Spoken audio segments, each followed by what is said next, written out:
Okay,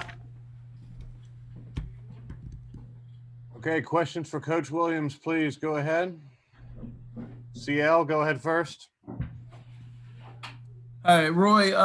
At this point in the season, I mean, what else can kind of be said about the turnovers? It seems like that's just been a recurring deal. CL, you're exactly right. You know, you look down there and they have 28 points off of our turnovers. We have 9 points off of their turnovers. We turn it over 20 times. They turn it over 12, but we turn it over and it turned into baskets for them on the other end. You know, you can. Coach Smith used to say every turnover is carelessness or selfishness, and ours is split about 50-50. Carelessness is just what you would expect. Selfishness is when you're trying to make something that's not there and you're trying to make a great play. But it's frustrating. There's no question. We talk about turnovers. We practice. We emphasize it in practice. We give discipline points if you don't. I mean, if you do turn it over in practice, all those kind of things. But the bottom line is I haven't gotten them to understand how important the possession of the ball is. I've got to do a better job of getting them to understand borderline plays can't be made. Up on the board, the three things I put down, make the easy play was one of those, but I haven't been able to get them to do it. They can read it up on the board, but I haven't been able to get them to understand it and just make the easy play. Greg Barnes, go ahead.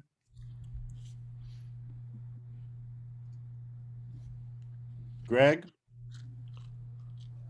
All right, I'll come back to you, Greg. Hey, Roy. Sorry. Go ahead, Greg. Sorry. Yeah, internet's so sketchy here. Roy, seemed like you were screaming move quite a bit on the offensive end. How much did that affect some of the offensive issues, the lack of movement by the team? Well, it's in my opinion, it affects it a great deal. We've had some great games against their zone by getting great movement and making a 3-point shot every now and then and getting the ball inside and being effective. But I thought their defense was much stronger than our offense today. We didn't move, and it's an unusual zone. They're big. They shred the four across the top, and with freshman guards, they have a difficult time trying to figure out what they want to do and how they're going to do it. But by now, again, guys, we've played this is game 20, whatever it is, 24, and yesterday was our 80th practice, but I haven't gotten it across to them yet. It is frustrating. There's no question about it. But even here last year, and we were struggling a great deal. We got great movement, and Cole made a bunch of threes. And I think B-Rob, I can't even remember. It seems like somebody else made a couple of threes. But I just think that when you're playing against their zone, you got to get the ball inside and attack the inside around the paint area, and also make a couple of shots. But early in the game, I thought we were attacking in the lane area quite a bit better than we did late in the game. We just did not attack it at all late in the game and attack it successfully. We had too many loose balls that they ended up getting. Brendan, go ahead. Hey, Roy. Yeah, I wanted to follow up on that. You mentioned the guys sort of stopped attacking as aggressively late. Did you get a sense? It seemed like almost, midway through the first half that was the chance. It seemed like they, I don't know if complacent is the right word, but definitely seemed to stop pressing as much as they had in the first couple of minutes. Well, I think you've got to hold your attention and be passionate about playing for 40 minutes. And if there's an overtime, you've got to hold your focus and be passionate about playing for 45 minutes. And I can't tell you when we lost it. I kept substituting the big guys to trying to get different big guys to move more, but it was equal opportunity. Armando had 3 turnovers, Garrison had 4, Caleb 3, Dayron 3, RJ 4. So we just didn't do a very good job. Their defense was stronger than our offense was. Andrew? Coach, going back to what Greg asked about the movement, how much of the turnover problems is that movement? And it's not just, some people might think it's just the guy with the ball, but how much of it is a collective thing? I think it's both, Andrew, but if a guy's not moving still doesn't mean you got to dribble between 3 guys. And if a guy's got a layup down the court, if you make a better pass, you don't have to throw it over their head. But other than those kind of turnovers, you're exactly right. It is both things. We got to have better spacing than we had tonight. We have to attack better. We have to be more aggressive. We have to get the ball in the middle. And all those things depend on guys moving and the point guard or the perimeter player being able to deliver the pass at that time. And it's, at our place, it was a one-possession game, as I said earlier, down to the very end, and we shot an air ball, but it turned it into an offensive rebound for a basket. But we made some shots there at our place too. RJ got a steal, went down and laid it up. Today he got a steal and went down, and they chased him down and blocked it. And it was a little bit of difference like that. And yet just one or two plays here, we missed 2 free throws there at the end. I wanted to make the first, and then we were going to try to set a play to intentionally miss the second one, but we didn't make the first, and so it made it much more difficult at that point. Adam Smith. Roy, I think the first 8 minutes or so, you guys had like an 18-3 advantage in rebounding. I realize I'm going to ask you to psychoanalyze this, but I mean, do you think that in any way, as dominant as you were early and throughout rebounding, sort of lulled you into a false sense of security? Something to that nature, do you think? I wouldn't think so. I think what it is, the guy on the other end of the court's won 1,000 games. And so you don't think he's complaining about his guys rebounding and boxing out and those kind of things. That early in the game when we were doing that, I can assure you that had to be a focus of what they were talking about, as well as boxing out and keeping us off the board. But it's every part of basketball is a two-way street. Sometimes you do something better than the other team, and then during the course of the game, they change. And today, the changes they made, we didn't adjust back well enough at that point. Alyssa, go ahead. Coach, I know there's no consolation in losses, but what have you seen from your guys these past 2 games to be able to come back from double-digit deficits and make this game competitive? Well, Alyssa, you're right. I've never been one to care very much about moral victories. I've always said that every team I've ever coached is going to come back, because I believe it's the kind of kids we have. We were down 300 points in the Final Four one time and came back, shot a 3 in the second half that would have cut it to 4, but it didn't go in, and we lost the semifinals of the Final Four in 2008 that way. But it's the other team has to help you.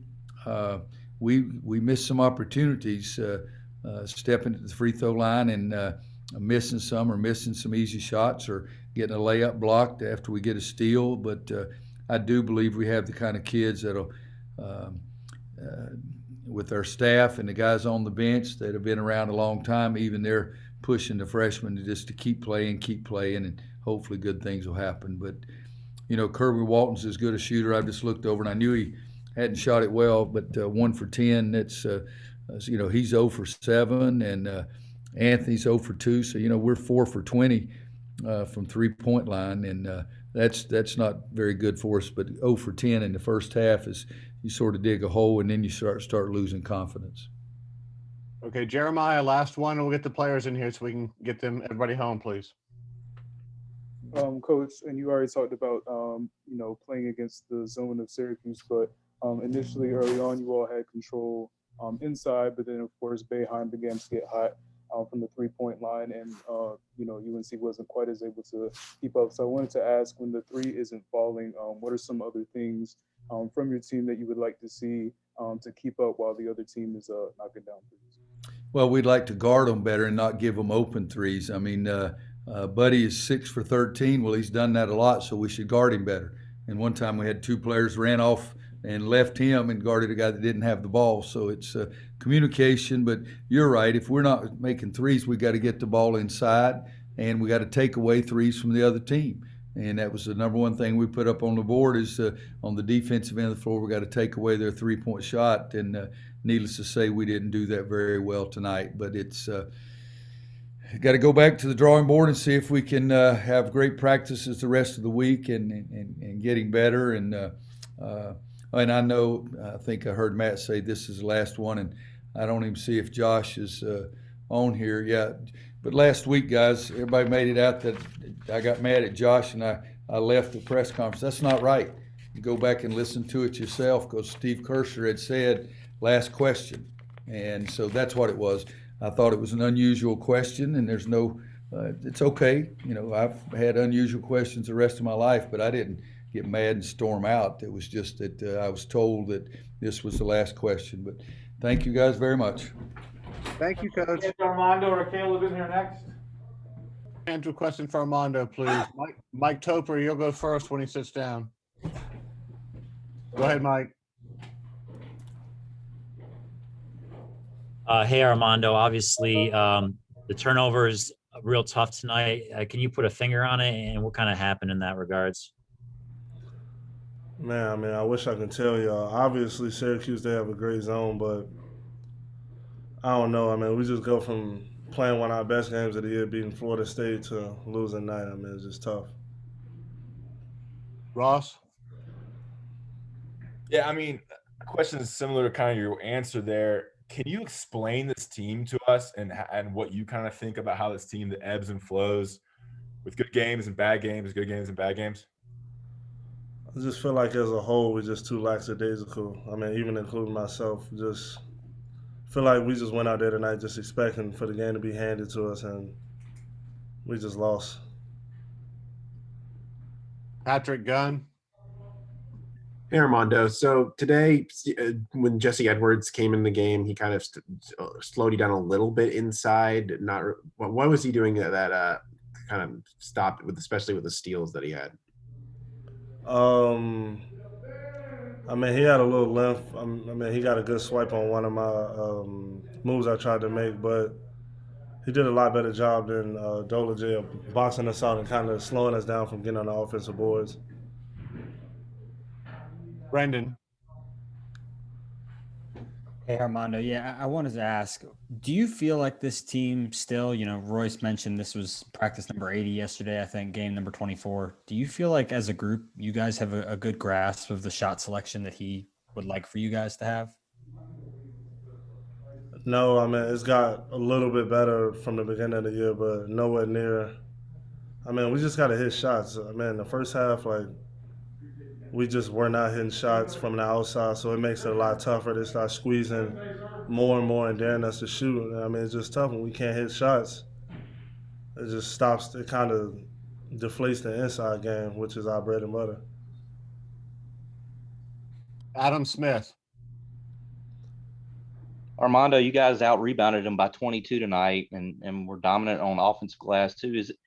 Is it almost hard to get your head around how you can – play that well around the rim and have that big of an advantage and not be able to come out with a win? That's kind of a formula for success for you guys. Yeah, I mean, when we give up, 7 threes in the first half, I mean, it's hard to beat that. And in the second half, Quincy, he was killing us on the offensive boards and just catching in the middle of the paint, just scoring. So, I mean, they kind of threw a punch back at us too. Luke Buxton? Hey, Matt, the question's for Caleb, not Armando. Oh, I'm sorry, it's for Caleb. I'm sorry. CL, go ahead. Armando, when a guy like Kerwin is struggling from the outside, how do you take the approach that you just kind of leave him alone and let him shoot through it? How do you try and encourage him to keep his confidence up so he can make the next one? Yeah, I mean, with Kerwin being our best shooter by far, I mean, him obviously not having that good of a shooting night, with him taking the bulk of our three-pointers, it was huge, for us. But, I mean, I'm pretty sure he'll bounce back. But we did a good job on the offensive glass, just rebounding some of those shots. So it kind of helped, but threes are better than twos. So, and we lost by 2. So, Ryan Wilson? Hey, Armando, I know you guys have Duke coming up, but what's the biggest thing you guys have to do to adjust, especially going into the AC tournament to make a big run? I mean, after we play Duke, we just got to really just look in the mirror. I mean, after that, it's just you win or go home. So, I mean, all the inconsistent stuff we did this year, we just got to just throw it in the back and just play and don't give up and just know if we lose, we go home. And I feel like we got a good shot at doing that. I feel like we can maybe get a chance to reach our ceiling in the latter part of the season. All right, Andrew Crane, last one, and we'll get Caleb in here. Hey, Armando, were you guys expecting Jesse Edwards to play as much as he did after he only played 7 minutes against you guys the first time? And what adjustments did you have to make at both ends after he did, start playing more and more this game? Yes, we was expecting it because versus Georgia Tech, he had his career high minutes and points. So going into the scouting report, Coach Davis told us we would expect to see him more, and he's been playing a lot better and just getting under his feet. And obviously with just his length and size, it had a chance to affect us a little bit in some ways. And they're kind of small inside, and that's how we killed them in the first game was offensive board. So we knew that he would play a bulk of the minutes. Thank you, Armando. Thanks, Mondo. Raise your hand with questions for Caleb, please. Luke Buxton, you'll go first. Sorry, I messed up there. All good, Matt. Okay, Luke, as soon as he sits down, go ahead.